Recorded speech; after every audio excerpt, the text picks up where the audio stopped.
নম্বরে বলা হয়েছে হেদায়েত। 2 নম্বর কি? হেদায়েত। হেদায়েত। আর 3 নম্বর হলো কি স্ত্রী এবং সন্তান। 3 নম্বর কি ভাই? স্ত্রী আর সন্তান। আর 4 নম্বর হচ্ছে কি আমরা যেটা খাই সেটা। মানে ধান, চাল, গম, আটা, রুটি যেটা খাই খাওয়াটা আর কি। এই খাওয়াটা হলো কি 4 নম্বর স্তরে। তো আমরা পেরেশানি হচ্ছে কোনটা নিয়ে? 4 নম্বরটা নিয়ে। বলছে এই দেহটা, এই স্বাস্থ্যটা রিজিকের অন্তর্ভুক্ত। এই স্বাস্থ্যটা কি রিজিকের অন্তর্ভুক্ত।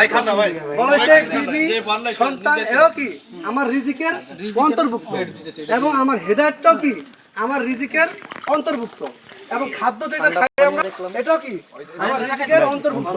অথচ দেখেন আমরা 1 2 3 তিনটা স্টেপ ছেড়ে দিয়ে আমরা 4 নম্বর স্টেপ দিয়ে আমরা পারাপারি করতেছি।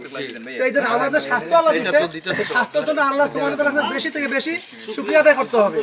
আর 2 নম্বর যে রিজিক সেটা হলো কি নেককার বিবি এবং নেক সন্তান। নেককার বিবি এবং নেক সন্তান। অনেক সময় দেখবেন সন্তানেরা বাবা মার কষ্ট দেয়, দেয় কিনা বলেন? সন্তানের জন্য ইজ্জত থাকে না, সন্তানের জন্য মাথা উঁচু করে সমাজে হাঁটা যায় না, যায় কিনা বলেন? কিন্তু ওইখান থেকে আল্লাহ তাআলা আমাদের জন্য হেফাজত করে। এই দুইটা দোয়া আমরা অবশ্যই করবো।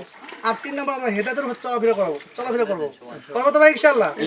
আমরা এইখান থেকে আল্লাহর জন্য আসি, ঠিক এরকম আমরা বাকি জিন্দেগি যেন আল্লাহর হুকুমে উঠতে পারি।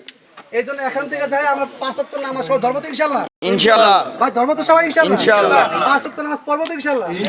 হ্যাঁ।